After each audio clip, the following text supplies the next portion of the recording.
Olá, muito bom ter você aqui.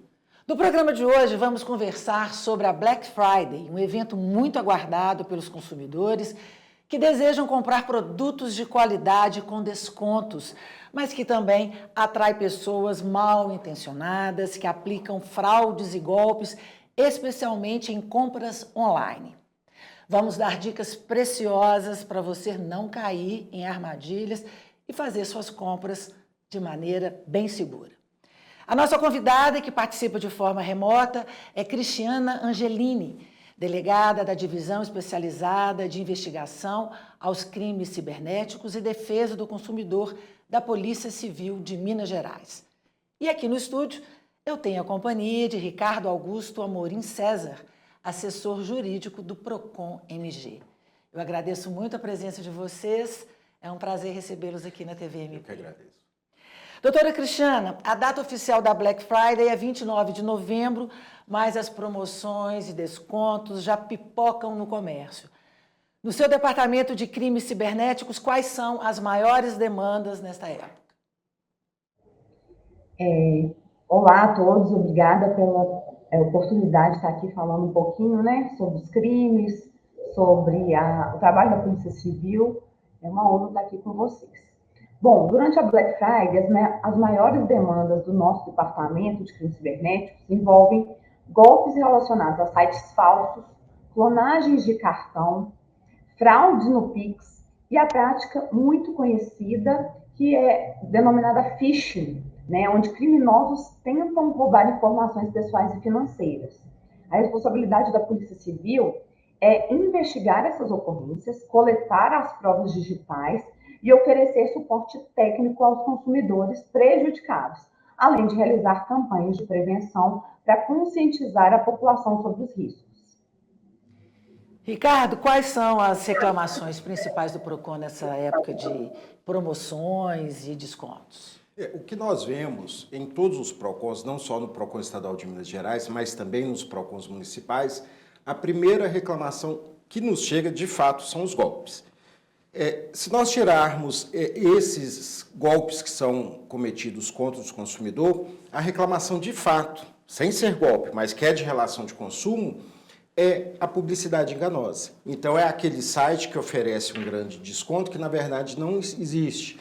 E ainda bem que nós já temos muitos consumidores fazendo monitoramento de preço. Alguns utilizam até alguns sites ou aplicativos para monitorar o preço daquele produto e verificar até o valor meses atrás. Outros não, outros conferem, printam, anotam e fazem aquela conferência semana a semana e acabam detectando aquilo que a gente já sabe que acontece e é praticado por muitas lojas. Aumentar o preço na véspera e dar um desconto e o preço fica equivalente ao que a média do ano inteiro. Isso é uma publicidade enganosa, A empresa ela pode ser punida em relação a isso, porque no código consta, Você tem que dar uma informação precisa sobre o preço, combinada com a publicidade. Quando ela informa que existe um desconto que é mentira, está lá no artigo 37, uma publicidade enganosa, que também é crime pelo artigo 67 do Código de Defesa do Consumidor. Essa é uma delas, mas temos outras também. A não entrega do produto, a demora da entrega no produto, aquele produto que realmente está com desconto, aí o consumidor acha que encontrou a grande oportunidade, mas no final vem o frete, lá no momento de pagar. Pegadinha. A pegadinha. Aí o frete ele fica num valor tão alto que a promoção, na verdade, não existe. É só uma forma de mascarar para fazer o anúncio, mandar a mensagem, a publicidade para o consumidor, mas o frete faz aquela oferta não compensar de fato. E quais são as responsabilidades do Procon? O Procon, nesse caso, ele vai receber o consumidor, os PROCONs municipais, para tratar da questão de interesse individual. Então, é o produto que não foi entregue, é o produto que foi entregue diferente daquele que ele comprou, é o consumidor que quer exercer o direito de arrependimento previsto no artigo 49 em compras fora do estabelecimento comercial. Ele pode fazer isso, fica com o produto, 7 dias, não gostou, devolve. Então, ele pode fazer. Essas demandas individuais vão para os PROCONs municipais. Ou o site também, consumidor.gov.br, que é uma plataforma governamental muito útil né, para tratar dessas demandas de relação de consumo, esses conflitos. Para o PROCON estadual, vêm as demandas de caráter coletivo. Então, aquela publicidade enganosa, é uma loja que fez uma publicidade enganosa, ela tem uma repercussão coletiva. Ela não fere só um consumidor, e sim a coletividade. Então, esses casos de interesse coletivo vêm para o PROCON estadual. E o interesse puramente individual são demandados no PROCON municipal, na plataforma consumidor.gov.br e juizados especiais também. Eu queria escutá-lo sobre a importância das campanhas de conscientização e se hoje vocês acham que os consumidores estão mais informados e conscientes de como devem agir nesse período de promoções. Por favor, doutora Cristiana. Então, eu acho que as campanhas de conscientização são essenciais, né? Porque elas alertam os consumidores sobre essas práticas comuns de fraude e acabam educando, como todas as campanhas, né, sobre as seguranças em compra online. Como o Ricardo falou, hoje tem muitos consumidores, eles estão mais informados e atentos, né? Cada vez mais a internet ela vem para beneficiar, então ela traz uma gama de informação. Só que existe um grande volume ainda de muitas vítimas, porque os golpes são cada dia mais sendo elaborados, especializados, tem cada dia golpes novos, né? Então, essas campanhas elas têm que ser sempre constantes, né? Independente da época do ano, claro, na Black Friday a gente tem um volume maior, mas nessas épocas também de Natal, Dia dos Namorados, todas essas épocas, né, que o comércio se aquece, né, são importantes para a gente estar trazendo os novos golpes, né, e as pessoas terem consciência sempre, né, que existem ou vários golpes, novos golpes, então as campanhas são de extrema importância para a sociedade, no meu entendimento. Você concorda? Eu concordo plenamente com a doutora e acho que essas campanhas elas têm um efeito para o consumidor e talvez até mais necessário, né? Que ela seja aprofundada e constante, como a doutora Cristiane falou. Mas o problema que eu vejo é o seguinte, você falar de um golpe para o consumidor, às vezes não adianta, porque, como a doutora Cristiane falou, ele muda, são dinâmicos. Então, esse dinamismo, que antes era de um ano para o outro mudou, hoje, às vezes, muda de uma hora para outra. E quando eu falo hora, é hora mesmo. Né? A inteligência artificial permite a elaboração de vídeos, de campanhas publicitárias de uma rapidez tremenda. Para o consumidor, o que a gente fala? Olha, quase tudo pode ser golpe. Não tem como a gente falar isso é golpe. Você tem que entender o contexto, como ele é aplicado. E o que a gente sempre dá uma dica para o consumidor é o seguinte, o golpe tem duas características. Sempre ele vai ter uma oferta extremamente vantajosa e o sentido de urgência. Aquele reloginho que conta. Só nas próximas horas. É só hoje. O produto está acabando. O produto está acabando, só tem mais tanto estoque. Então, essas duas situações juntas pode ser um indício de golpe. Você junta um terceiro fator, que é aquele fornecedor, uma loja, totalmente desconhecida. Né? Então, você pega aí. E o quarto fator, quando é a compra virtual, é aquela linha lá, o endereço. Você tem que olhar, conferir várias vezes para ver se está no endereço mesmo o site da loja. Então, o consumidor tem que entender, são esses fatores, porque o golpe ele vai se mascarar de diversas formas. Mas chegou lá, está na hora, é só agora, preço extremamente vantajoso, pé atrás. Desconfie. Desconfie. Chegou a hora da nossa primeira pausa, super rápida. Voltamos já.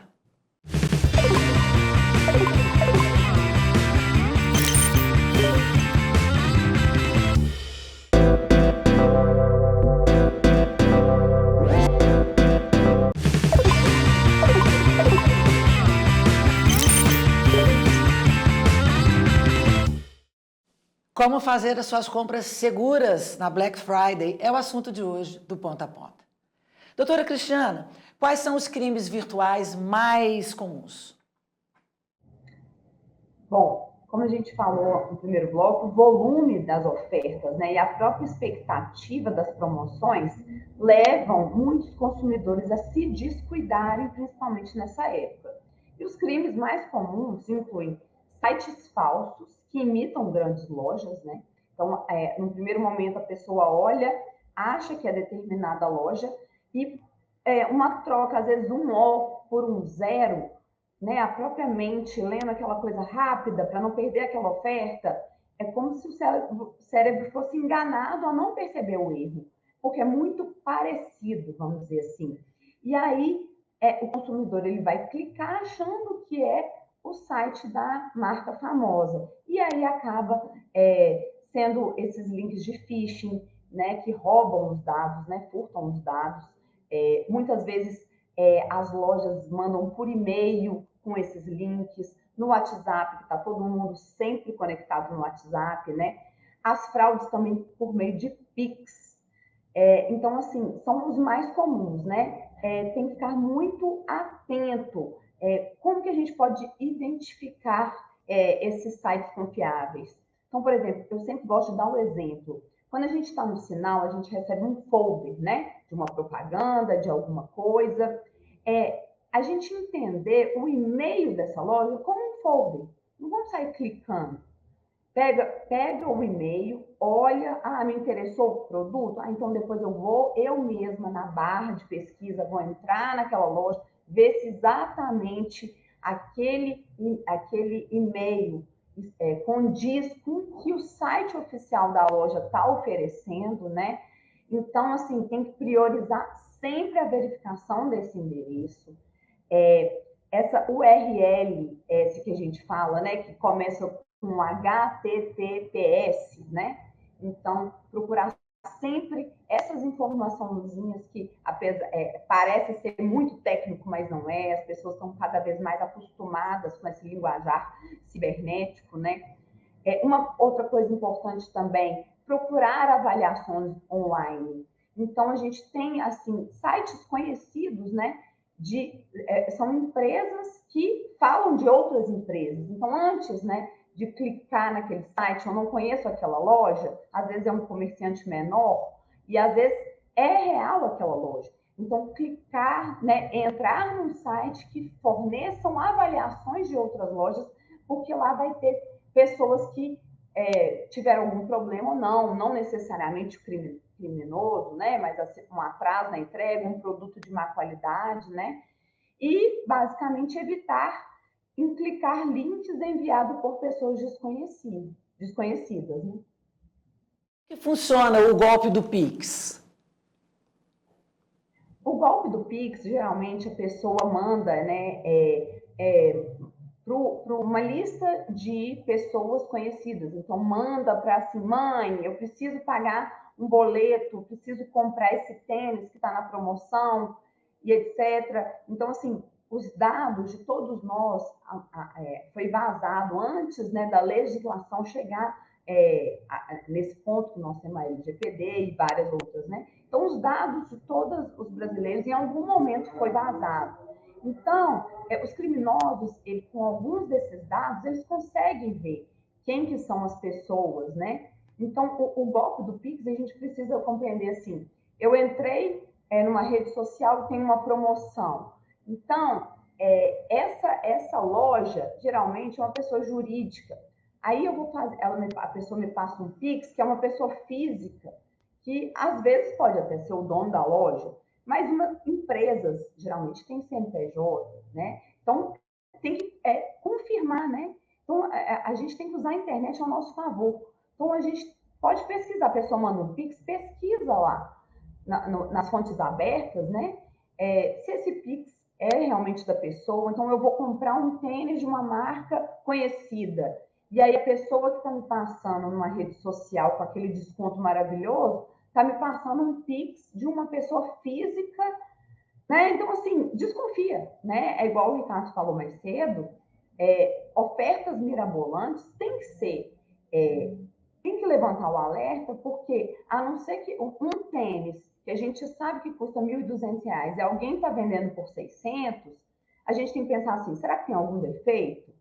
Porque mesmo que ele seja fora de moda, ele não vai ser metade do preço, né? Então, eu gosto sempre de falar que no estelionato, nos crimes de estelionato, existe a torpeza bilateral, ou seja, tem o estelionatário, aquela pessoa que quer auferir a vantagem, mas do outro lado, ele encontra a vítima, claro que é uma vítima, né? Mas ela também está ali querendo uma vantagem, né?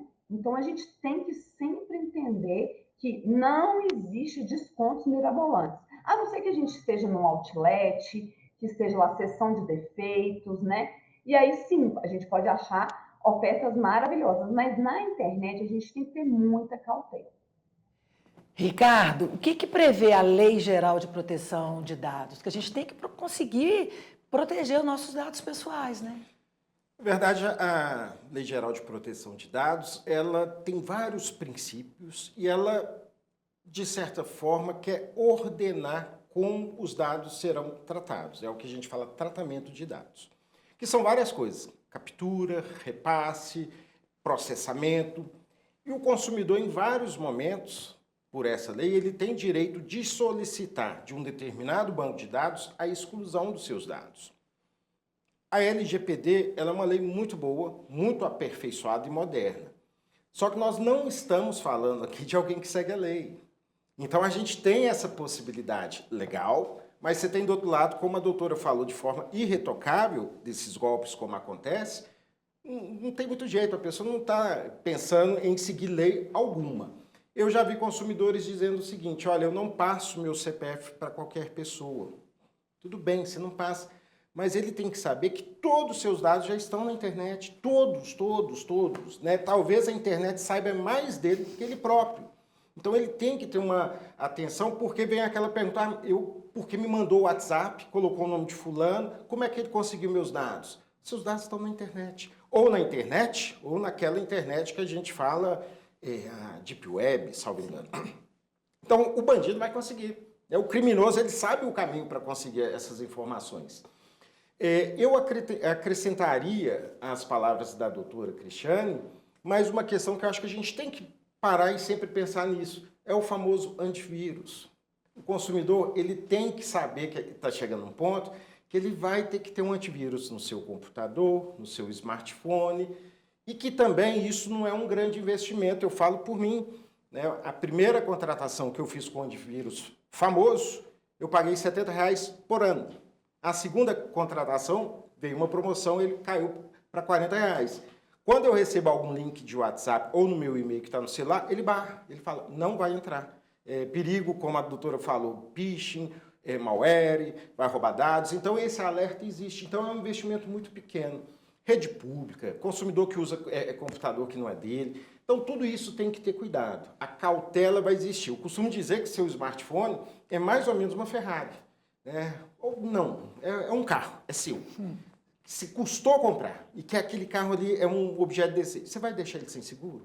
Você vai deixar o seu smartphone desprotegido? Você vai deixar seu carro em qualquer lugar com as portas abertas? Então, o consumidor tem que entender dessa forma. A gente faz agora a nossa última pausa, é muito rápida, voltamos já.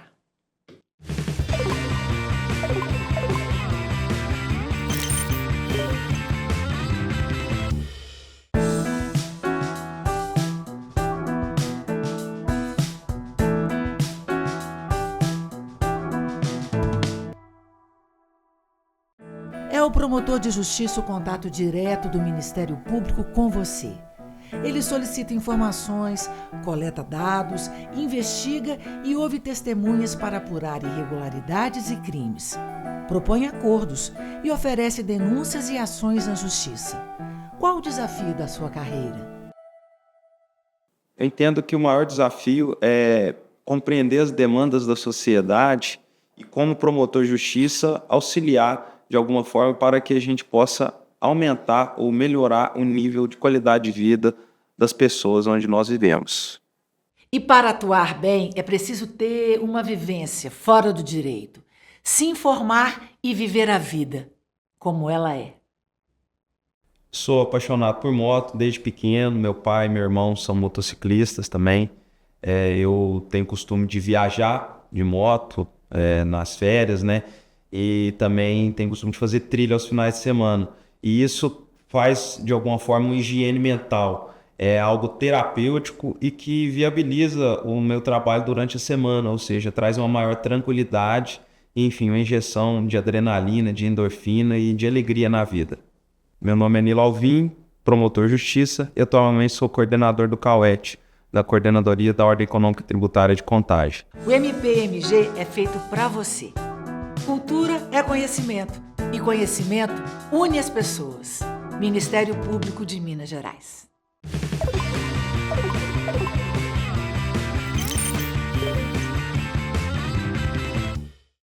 O Ponta a Ponta está de volta e hoje o assunto gira em torno da Black Friday e das dicas para você não cair nas armadilhas. Doutora Cristiana, quais são os golpes mais comuns aplicados nas lojas físicas? Nas lojas físicas, a gente não fala muito em golpe, né? Porque o consumidor, ele está lá, ele está vendo o preço na etiqueta, ele deve sempre conferir, né? Se o preço da etiqueta é o mesmo que aparece ali na hora que ele vai passar o cartão. Mas a gente verifica também que nessa época do ano, nesse ímpeto, né, de ir à loja, muita aglomeração, a gente vê também acontecer em grande escala os furtos, né?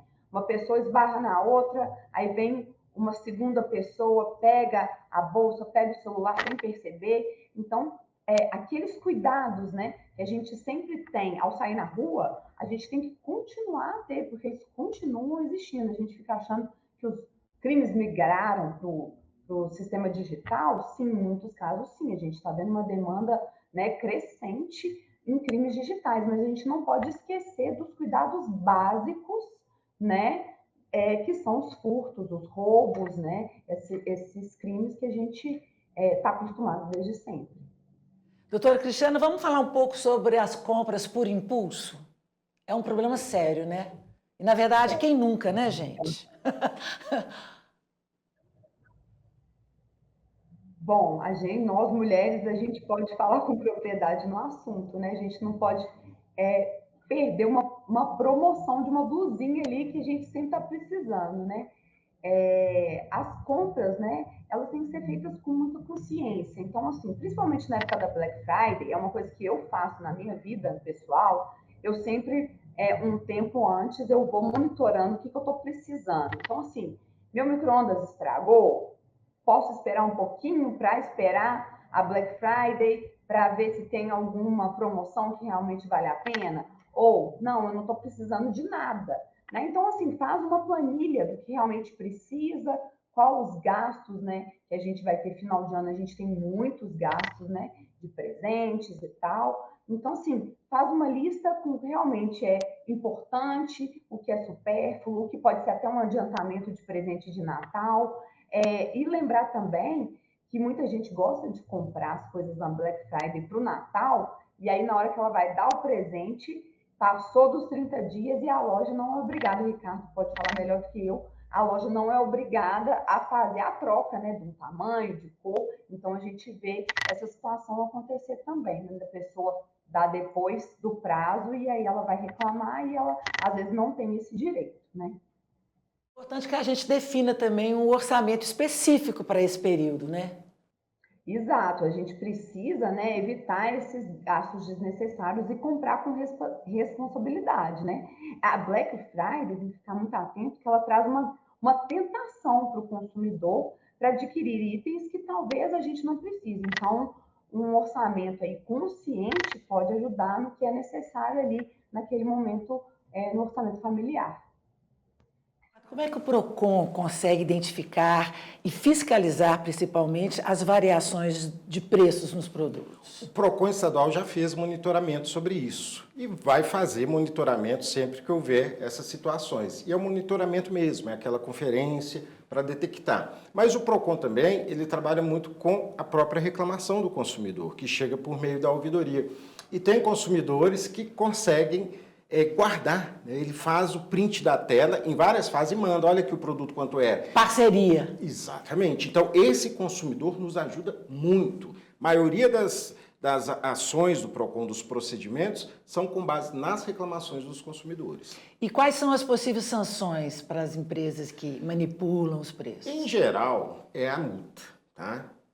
O código vai fazer, para esse caso específico, para o caso de publicidade enganosa, duas sanções possíveis: a multa e a contrapropaganda. Só que a contra-propaganda não vai adiantar, porque a promoção já acabou, a fase já acabou, e existe um procedimento. A empresa vai ser multada. E a multa é baseada no faturamento da empresa. Então, quanto maior a empresa, maior vai ser essa multa, podendo chegar a mais de 11 milhões de reais. Quais são as medidas de segurança, então, que a gente deve adotar para evitar se tornar uma vítima? A doutora Cristiane, ela colocou muito bem, mas eu acho que é um comportamento de precaução. Então, isso que a doutora falou, me permita até fazer uma repetição, antes da Black Friday, criar 3 coisas. Sua lista de desejo, põe lá, anota, o seu orçamento e a sua pesquisa de preço. Se a pessoa tiver consciência disso, principalmente da lista de desejo e necessidade e do seu orçamento, a probabilidade dela fazer um bom negócio é muito, muito grande. Já o por impulso, a probabilidade da pessoa entrar num mau negócio também é grande. E o consumidor tem que lembrar também que o código está cheio de direitos básicos do consumidor, mas tem o direito básico que não está no código. Qual é esse direito básico que é do ser humano? É não comprar. Você está na Black Friday, você não é obrigado a comprar. Então, esse primeiro direito ele tem que exercer. Se ele não é o momento, se ele não tem um orçamento e uma série de outras questões, sua opção é não comprar. Aí espera uma próxima oportunidade que certamente elas acontecem, elas virão. E se o consumidor cair em armadilhas, o que ele tem que fazer? Um mau negócio, né, o produto com vício, que ele... só recapitulando o que a doutora falou, o Cristiano falou, o consumidor, para alguns produtos, ele tem 30 dias para reclamar. Se ele compra e deixa na caixa e não verifica, e passou esses 30 dias, ele não vai poder reclamar. Então, comprou, chegou, abriu, testou. Tem que fazer sempre isso, sim. Os procedimentos que o consumidor... Perdão. Se a gente cair num golpe, o que a gente tem que fazer? Perdão. O consumidor, quando ele cai num golpe em relação a crime, é a delegacia de polícia. Quando o consumidor tiver um problema, vício, produto não foi entregue, demora na entregue, produto divergente daquilo que foi oferecido, aí ele vai procurar o PROCON municipal. Para essas grandes lojas que a gente conhece de comércio eletrônico, todas estão cadastradas no site consumidor.gov.br, que tem resolvido muito essas questões. Então, são as dicas que o consumidor pode seguir. Agradeço muito a participação de vocês, compras conscientes para todos nós e, claro, agradeço a sua companhia, a sua audiência. A gente se vê em breve.